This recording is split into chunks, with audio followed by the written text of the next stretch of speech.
Salot pa ba yan? Ha? May salot bang ganyan mga kababayan nga? Parang may inipit dyan sa kanya kilikili. Tambalos-los, feeling commander-in-chief mga kababayan. Ni pagsalot, hindi marunong. Right angle yan, oh. Right angle. Oh. Straight yan, galing sa kilikili sa siko. Straight. Oh. Right angle. Flat. Ayan sa'yo slanting. Tingnan nyo. Di pagsalot mga kababayan, hindi marunong.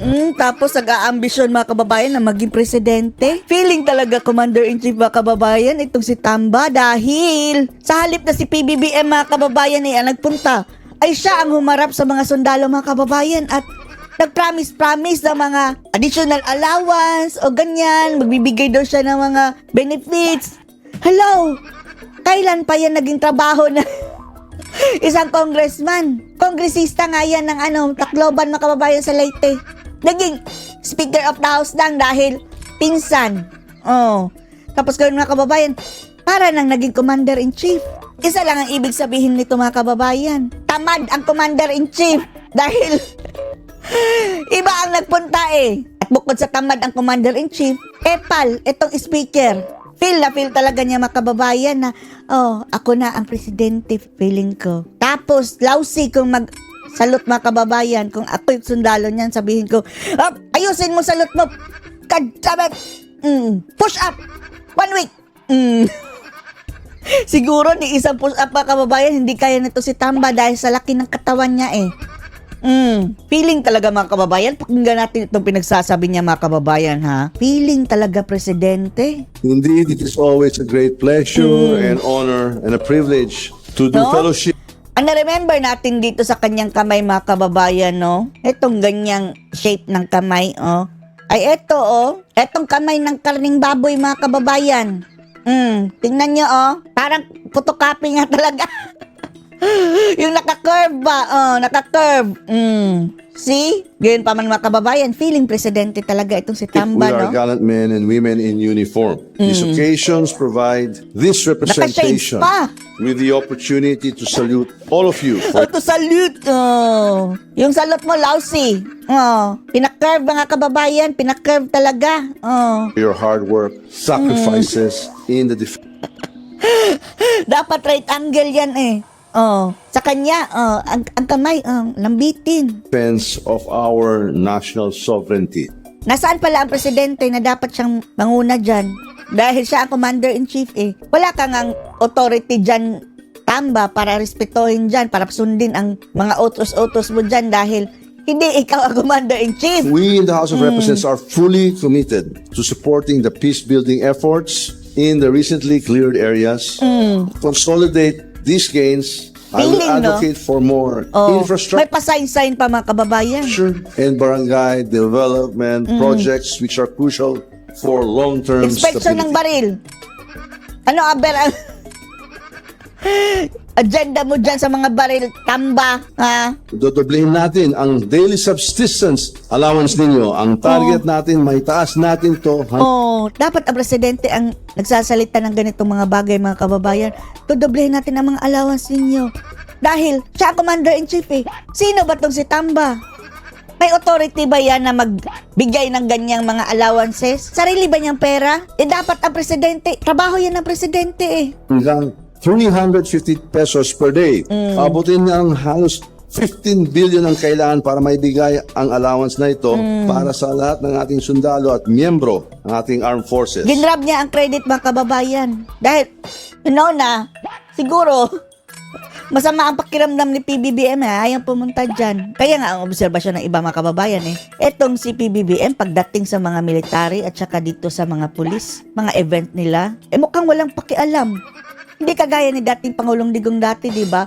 Kapag mayroong disgrasya ng mga sundalo, namatay, di ba kaya baldado, pinupuntahan talaga ni dating Pangulong Duterte. Pero ngayon, bahala kayo dyan.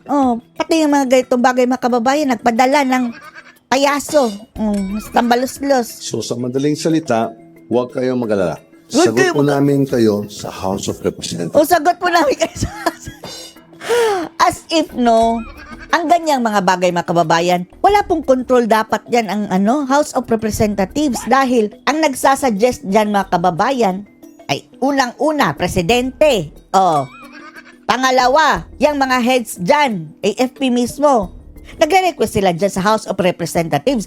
Hindi po yung, inisyatibo ko, bibigyan ko kayo ng ganito mga allowance, mga pondo, infrastruktura, ayuda. Parang siya na ang may-ari ng kaban ng bayan. Unang-una, dapat may request dyan.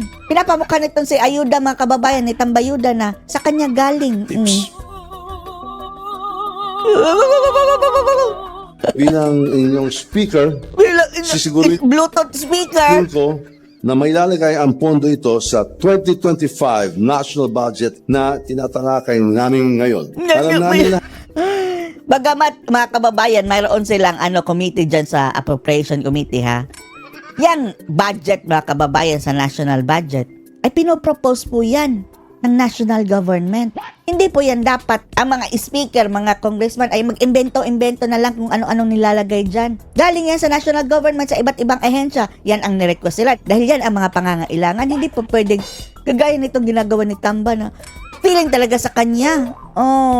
lahat ng paghihirap at sakripisyo ninyo lahat, gayon din ang inyong mga pamilya, hindi naman namin masuklian Hindi nga makapagsalita ng diretsyo mga kababayan. No? Bulol-bulol, no? Itong si Tamba, no? ang Utal-utal. lahat ng ito ngayon, pero sisiguraduhin ko ang tulong ng gobyerno para mabigyan ng kinhawa ang inyong pamumuhay. Yun In naman. the words of our Commander-in-Chief, Bakit wala dyan ang Commander-in-Chief? Dapat siya ang nagsasalita dyan, tambaluslos. Napin natin. President Ferdinand Marcos, basta sama-sama tayo, Weak babangon na naman ba? Weak ang katawan? Ang over pa rin? tayo muli. Mabuhay ang SOLCOM, mabuhay ang sandatanang lakas ng Pilipinas, Bulol! mabuhay ang sambayanang Pilipino. Salot na Binigyang naman. pugay naman ni House Speaker Martin Romualdez ang ating mga sundalo dahil sa kanilang mga pagsisikap Hoy, at reporter, ba't hindi mo tanungin bakit hindi si PBBM ang nagpunta? sakripisyo para sa Pilipinas. Tiniyak naman ng lider Ang mas may karapatan dyan mga kababayan, no, kung absent ang Pangulo, yung DND Secretary, dahil under niya ang AFP. Nasaan si Gibo? O kinuha mo na rin ang ni Gibo, trabaho. Eto si Tambaluslos, no, sa kanya na lahat ng trabaho. Boy ayuda, boy AFP, kung saan-saan mga kababayan, all around. Natalo na niya si Marojas. ng Kamara ang buong suporta para sa iba't ibang programa at inisyatiba ng AFP. Si Mela Inisyatiba. Lesmora sa sentro ng Balita Live. Pati doon mga kababayan sa AFP, namigay ng ayuda. O tingnan nyo ito mga kababayan, pati doon sa mga pamilya ng mga AFP, nabigyan ng ayuda mga kababayan, orokan, plastic. Iba talaga ito si Tambayuda, no? Kahit saan, epal. Epal lang talaga mga kababayan. Ano masasabi niyo dito mga kababayan sa nag-aasta ng Commander-in-Chief, itong si Tamba? Post your comments below.